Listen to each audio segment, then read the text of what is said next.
On the footballing front, Desiree Ellis has warned Banyana Banyana against complacency in this evening's match against Tanzania. South Africa have a 3-0 lead going into the return leg of their Olympic Qualifier, which will take place at Mbombela. Ellis and her charges had a successful trip to Tanzania last week. Goals from Jermaine Siposenwe, Tembi Kgatlana and Hilda Mahai secured a useful away victory. Siposenwe will be looking to continue that form going into her 100th cap. Ultimately, Banyana want to grab one of 2 spots reserved for African teams in the Women's Olympic Tournament in France this year. If they see past this time, they'll face Nigeria, who beat Cameroon in the final round. Ellis wants her team to finish the job in a professional manner. Winning away from home was a really big plus. A little bit rusty in the beginning, but I think as the game got on, we got better. Scored some really good goals, but a tie is not over yet. We have to make sure that we stay professional and stay organized and not concede to make sure we get a similar result in the home leg. The turnaround time is very short. It's practically 2 days, because you match the -2, match the -1, and then you have the game. And that has been the trend, playing away from home and coming back and having very little game time. But the comfort of home is always encouraging. The comfort of being at home, after getting such a positive result, will really uplift everyone in the team. Well, the match kicks off at 7:30. Our reporter, Vuyo Macoba, is outside of the Mbombela Stadium. A very good evening, Vuyo. It's something that the coach made a lot of in the build-up to the match, and that is guarding against complacency. Certainly, Banyana Banyana are going to be confident going into this fixture that they've got one foot in the next round.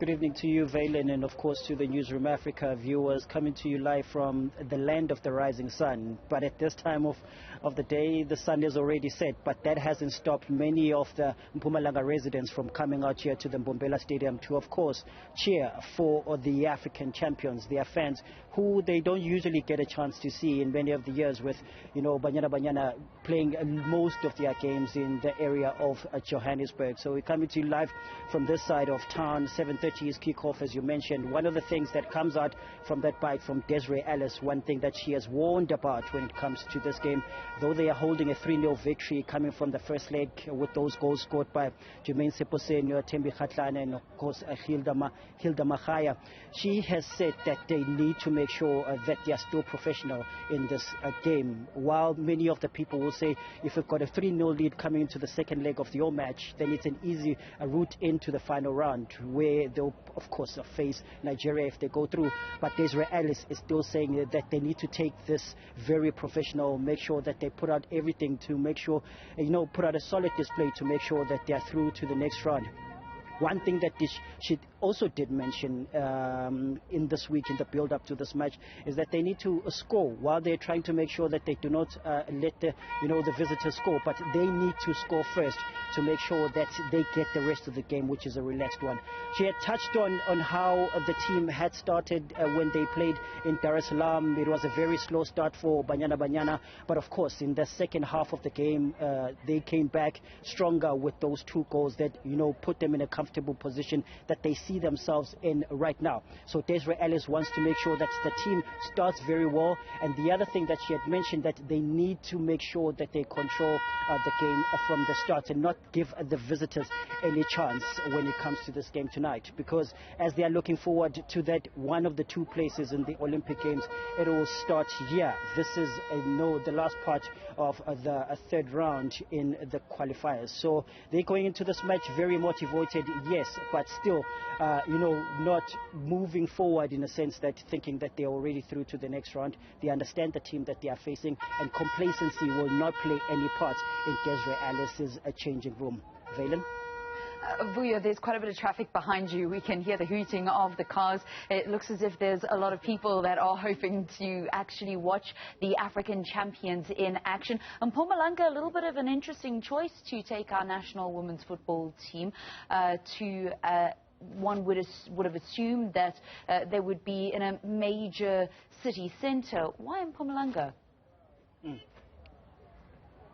Certainly, Valen, it is the cars and the hooting. It's a number of fans. We also are just standing outside the parking area, and there's a lot of cars that are still streaming in. I mean, I saw minibuses about 30 minutes ago that were packed with many of fans in the area. I guess the rarity of a Banyana Banyana team playing in this part of the area, many of the fans said this is a once-in-a-lifetime opportunity to see the African champions, and we're not going to miss this one. Whether the game is at 7:30 in the evening, we're definitely not going to miss this one, especially what you've seen Banyana Banyana haven't been able to do in the past years. Africa Cup of Nations, WAFCON, winning that, going to the World Cup. They've certainly built up, that sense of confidence that is driving many of the fans who have come to the stadium to watch the team tonight. 11 years ago was the last time that Banyana Banyana was in this part of town, having playing that international friendly against Mozambique. So in the build-up to this, there was a conversation with SAFA CEO Lydia Munyepawa, asking her why they've brought this match to Mpumalanga. And of course, one of the things that she had mentioned is to say that, Banyana Banyana, just like Bafana, are a South African product, and many of the other provinces as well need to get the chance to be able to support, Banyana Banyana or this South African product. Similar thing was done with Bafana Bafana, if you remember correctly, at the late parts of last year when we played that World Cup qualifier against Benin. They took Bafana Bafana to go play at the Moses Mabhida Stadium. So that's the drive they're trying to put out, to say that let's take these national teams on a South African tour and not just have them playing in Johannesburg. And while we're still at that, I've actually got two friends with me now who have come out to watch Banyana Banyana. Let me start with the dad. The question coming in from studio now with our anchor in studio is just asking about that in relation to, the game coming to Mpumalanga, to say, let's bring Banyana Banyana, let's bring it, take it across the country. Is similar sentiments that are lying with you to say that what needs to be done, the South African Football Association needs to do, especially with his national teams, and especially Banyana Banyana? No, that's true, my brother, and welcome again to our beautiful province. That's true. What really needs to be done, Banyana Banyana is a national pride. Look what they did in the World Cup. All of us here in Mpumalanga, we sat too late to watch their games, and having them playing here physically and having especially these young fans, ourselves, the old fans, witnessing that is actually something that we always desire for. And we are actually grateful that SAFA is finally taking this decision to bring them down here. And we wish that they would do this quite more often, to bring them down here, because there's a lot of support. You can see the passion, the fans, everything. So yeah, they've got quite a huge support base down here. And of course, a lot of confidence for Banyana Banyana going into the second leg in a 3-0 victory in the first half. I think that's one of the other driving forces for many of the fans coming out tonight. No, definitely. The fans around here, I would tell you, my brother, they've got confidence in Banyana Banyana. And with the first leg that they won comfortably, was sitting pretty. This actually is going to be a practice match for the next round of games as we march towards the Olympics. And just before we close, let me bring in this young lady. How are you? You're looking very beautiful in this Banyana Banyana national team jersey. Who's your favorite player, and the reason why she's your favorite player? Tembe, because she's always encouraging, and I just want to be just like her. Even when they lose a game, she's always confident and keeps on encouraging her team to do even better. And she scored in the first game. Are you hoping that you will see her tonight and possibly see her score? Yes, sir. Thank you so much. Have a good one and enjoy the game. And I guess that's the sentiments, Valen, from not just the fans that we've just had a chat with, but many of the Mpumalanga residents who are solely, even more of them still streaming into the Mbombela Stadium tonight to watch Banyana Banyana and hopefully give them that biggest cheer that will see them score goals and, of course, put them in that spot where in the final round and they are facing Nigeria. And that match, of course, if they are through to the final round of the qualifiers, they'll face Nigeria on the 1st and the 9th of April. It's back to you in studio.